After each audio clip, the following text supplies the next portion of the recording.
If you've got a pixel layer like this, you can edit it in Affinity Designer using Pixel Persona.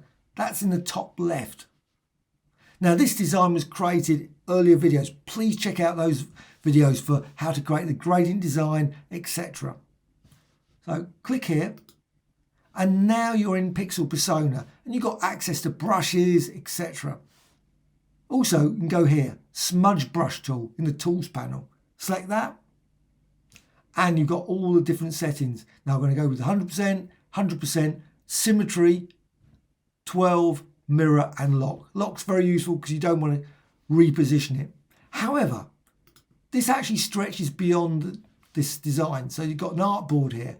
I want to just quickly move that and resize it.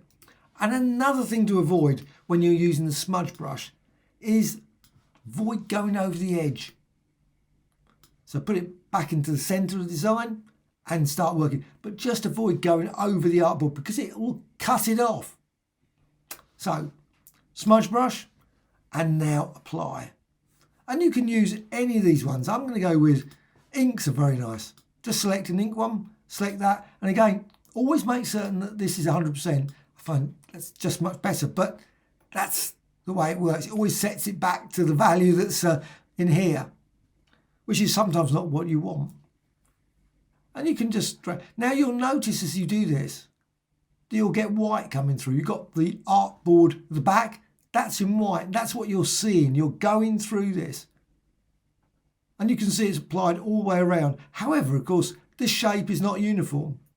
So let's just drag the brushes away, layers out of the way. As it's not uniform, you see some scratches there, but you're not getting scratches there.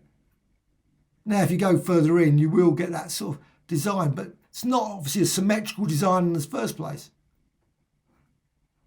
Now, some of these brushes, you can manipulate the colour, but this one is just causing scratches to go into things. Maybe select this one. This is the analog ink brush, and this one does actually use the colour. So as you do that, you can see the result there. And again, just like I say, avoid going over the edge. Because it's not a uniform size shape either, it doesn't help. And you can just drag it out. So it looks like it's like bleeding outwards like that.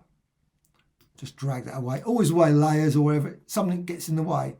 Now, I'm just going to push it out to that and also go inwards like that. And you can see as you drag it out, maybe go for another one. Dry media.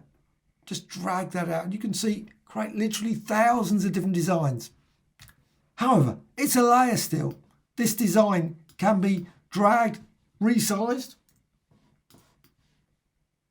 and you can also duplicate it. So go over here to layers, right click, and you can duplicate. And now I've got two layers. However, if you go over here, there's no merge feature in Designer.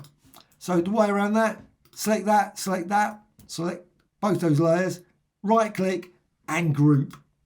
So they're all grouped. Then you can go right click and rasterize.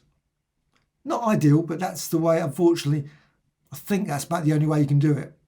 So now you've got one single pixel layer again, more complex than before.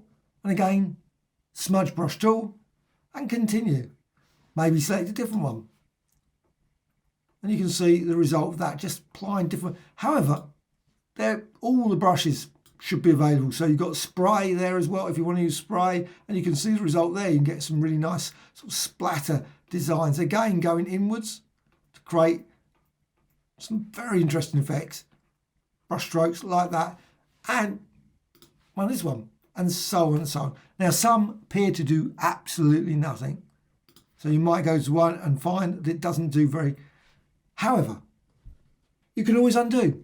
If you think, you know what, I don't like the look of that, undo all the way back to what you had before, and you got your design there. Once you're happy with it, you can always save it or go back up here to good old Designer and you're back into the vector design. Now it's a pixel layer still, it's not vector design, there's no conversion feature unfortunately, back into a vector, but you've now got this design, which of course you can use.